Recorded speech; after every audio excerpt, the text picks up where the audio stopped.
சூரத்து 16வது சுன்னா சூரத்துல் ஃபாத்திஹாவோடு வேறு சில சூறாக்களையும் சேர்த்து ஓதுதல்.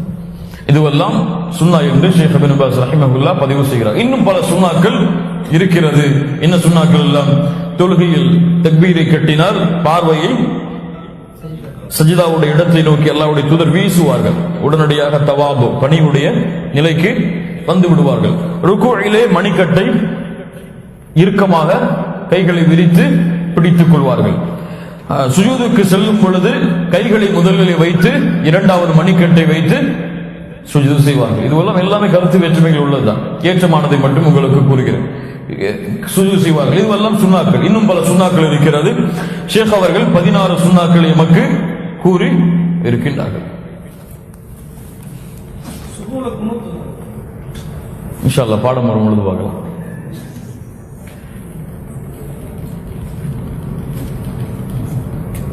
இப்போ முதல்ல இருந்து பார்ப்போம், கொஞ்சம் நல்ல கவனிங்க. ஆரம்பத்திலே சுன்னா என்ன? துஆவுல் இஸ்திஃப்தாஹ், ஆரம்ப பிரார்த்தனையை ஓதுவது சுன்னா. இரண்டாவது, மணிக்கட்டை, இந்த கைகளை மணிக்கட்டின் மீது வைத்து அதை நெஞ்சின் மீது வைப்பது, அல்லது திராஐ முழங்கையின் மீது வைப்பது, அல்லது அதை மணிக்கட்டை பிடித்துக் கொள்வது. இந்த மூன்றும் அல்லாஹ்வுடைய தூதர் ஸல்லல்லாஹு அலைஹி வஸல்லம் அவர்களுடைய சுன்னா. இரண்டாவது சுன்னா. மூன்றாவது சுன்னா முதுகையும். இரண்டாவது சுன்னா. மூன்றாவது சுன்னா விரல்கள் அனைத்தையும் ஒன்று சேர்த்து நேராக வைத்து தக்பீரை கூறுவது. எதுவரை உயர்த்தலாம்? காதின் சோனின் வரை அல்லது தோல் புஜத்தின் வரை. எதிலெல்லாம்? ஆரம்ப தக்பீரில், முதல் தக்பீரில், ருக்கூ செல்லும் பொழுது, ருக்கூவிலிருந்து எழுந்திருக்கும் பொழுது, இரண்டாவது தஹியாத்திலிருந்து எழுந்திருக்கும் பொழுது, எல்லா நிலைகளிலும் கைகளை உயர்த்துதல் தான் அல்லாஹ்வுடைய தூதர் ஸல்லல்லாஹு அலைஹி வஸல்லம் அவர்களுடைய சுன்னா. நான் கூறிய இந்த நிலைகளில் எல்லாம். நான்காவது, ருக்கு சுஜூதின் தஸ்பீஹை ஒன்றுக்கும் மேற்பட்ட முறையில் கூறுவது. சுப்ஹான ரப்பில் அதீம், சுப்ஹான ரப்பில் ஆலா என்று வரக்கூடிய தஸ்பீஹை ஒன்றுக்கும் மேற்பட்ட முறையில் கூறுவது சுன்னா. ஐந்தாவது, ரப்பனா வலக்கல் ஹம்த் என்று கியாமுடைய நிலைமையிலே சொல்லக்கூடிய அந்த தஸ்பீஹோடு ஹம்தன் கதீரன் தய்யிபன் முபாரக்கன் ஃபீ அந்த பிரார்த்தனையை உயர்த்து ஓதுவது, அல்லது ரப்பிகுஃபிர்லி என்ற வார்த்தையோடு ரப்பிகுஃபிர்லி என்பதை அதிகப்படுத்துவதும் சுன்னா. ஆறாவது, ருக்கு செய்யும் பொழுது முதுகும் கழுத்து பகுதியும் நேராக இருக்க வேண்டும். குனிதலோ தலையை நிமிர்த்தி நிற்பதோ அனுமதிக்கப்பட்டது கிடையாது.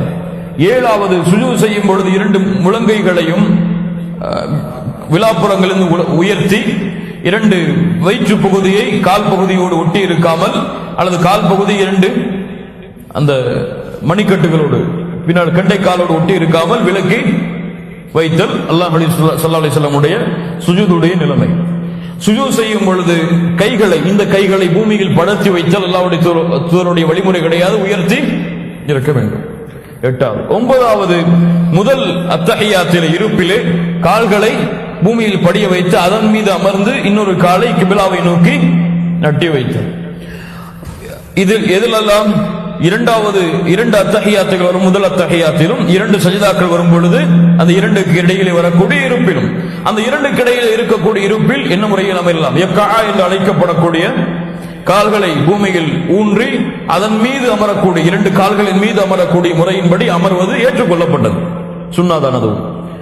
பத்தாவது, கடைசி அத்தஹியாத்தில் அமரும் பொழுது கால்களை வலது காலை இடது காலின் கீழே விட்டு பூமியின் மீது அமர்ந்து இன்னொரு காலை நட்டி வைத்தல். இது கடைசி அத்தஹியாத்து. 11வது, கைகளை அசைத்தலோ அல்லது நீட்டி வைத்தலோ அல்லாஹ்வுடைய ஸல்லல்லாஹு அலைஹி வஸல்லம் சுன்னா ஆரம்பத்திலிருந்து இறுதி வரை என்ன விரலைத்தான்? ஆட்காட்டி விரலை மட்டுமே. 12வது அத்தஹியாத்தில் அல்லாஹ்வுடைய தூதர் ஸல்லல்லாஹு அலைஹி வஸல்லம் அவர்களுக்கும் அவர்களுடைய குடும்பத்தாருக்கும் அவர்களுடைய இப்ராஹிம் அலைஹிஸ்ஸலாம் அவர்களுக்கும் அவர்களுடைய குடும்பத்தாருக்கும் ஸலவாத்தை கூறுவார். 13வது கடைசி அத்தஹியாத்தில் துஆக்களை ஓதுவது. அந்த அத்தஹியா ஸலவாத்திற்கு பிறகு வரக்கூடிய துஆக்களை ஓதுவது. 14வது ஃபஜ்ருடைய தொழுகை, ஜும்ஆவுடைய தொழுகை, ஈதைன் பெருநாளுடைய தொழுகை, மலை தொழுகை, இஷாவுடைய மகரிப் இஷா அதில் முதல் 2 ரக்காத்துகள் அனைத்திலும் சத்தமிட்டு குர்ஆனை ஓதுவது. அடுத்து துஹர், அஸர் அல்லது இஷாவுடைய 2 ரக்காத், மகரிபுடைய 3வது ரக்காத், அஸருடைய எல்லா இருப்பிலும் இதிலெல்லாம் மௌனமாக குர்ஆனை ஓதுவது சுன்னத். 16வது சூரத்துல் ஃபாத்திஹாவை தவிர மற்ற சூறாக்களை அதிகப்படுத்துவது. இந்த 16 சுன்னாக்களை தான் சுன்னத்துல் ஸலாஹுடைய பாடத்திலே ஷேக் அவர்கள் கொண்டு வருகிறார்கள். இதுவரை வாஜிபாத்து ஸலா, எதுவெல்லாம் தொழுகை, ஷுரூத்து ஸலா, எது இருந்தால் தொழுகை ஏற்றுக்கொள்ளப்படும், வாஜிபாத்து ஸலா, அர்கானு ஸலா, சுன்னத்து ஸலா, இதையெல்லாம் தனித்தனியாக பிரித்து நீங்கள் பதிவு செய்தால் உங்களுக்கு புரிதலாக இருக்கும். எது இருந்தால் தொழுகை ஏற்றுக்கொள்ளப்படும், எதை விட்டால் தொழுகை உடனே முடிந்துவிடும், எதை விட்டால் தொழுகை முறியும் ஆனால் சஜ்தா செய்து பூர்த்தி செய்யலாம், எதுவெல்லாம் சுன்னாக்கள், இதை விட்டால் தொழுகை முடியாது, நன்மை கிடைக்கும் என்பதையெல்லாம் தனித்தனியாக பிரித்து உங்களுடைய புரிதலுக்காக நீங்கள் முறைப்படுத்தி ஒவ்வொரு செயலை செய்யும் பொழுது இது வாஜிப் செய்து விட்டாச்சு, தொழுகையில அந்த பேணுதலோடு தொழுதா நமக்கு அந்த நினைவு வரும், இது சுன்னா, இது வாஜிப், இப்ப சுன்னாவை நிறைவேற்றணும். அடுத்து ருக்குன் வருது, அதை நிறைவேற்றணும், அப்ப வாஜிப், இப்போ வாஜிபை விட்டுடும் ஞாபகம் வருது, ஒன்று சஜ்தா செய்யணும். இப்ப இந்த முறைப்படி நம்முடைய தொழுகையை நாம் பழக்கப்படுத்தினால் தொழுகையின் ஆர்வம் அதிகரிப்பதற்கு ஒரு முறை. ஏன் இதெல்லாம் எதன் அடிப்படையில் அமைகிறது? சல்லு கமா ரஅய்துமூனி வஸல்லி, என்னை எப்படி தொழக்கண்டீர்களோ அப்படியே நீங்களும் தொழுங்கள். தொழுகை என்பது அல்லாஹ்வுடைய தூதர் ஸல்லல்லாஹு அலைஹி வஸல்லம் அவர்களிடத்திலிருந்து நாம் படித்த பாடம். அவங்க யாரிடத்திலிருந்து படித்தார்கள்? ஜிப்ரீல் அலைஹிஸ்ஸலாம் அவர்களிடத்திலிருந்து படித்தார்கள். நாம் அல்லாஹ்வுடைய தூதரிடத்திலிருந்து சஹாபாக்கள் படித்தார்கள். அவர்கள் அடிப்படையில் ஹதீஸின் அடிப்படையில் தொகுக்கப்பட்டு நாம் அந்த முறைகளை என்று படிக்கின்றோம். இதில் கருத்து வேற்றுமைகள் ஏற்படுவது இயற்கைதான்.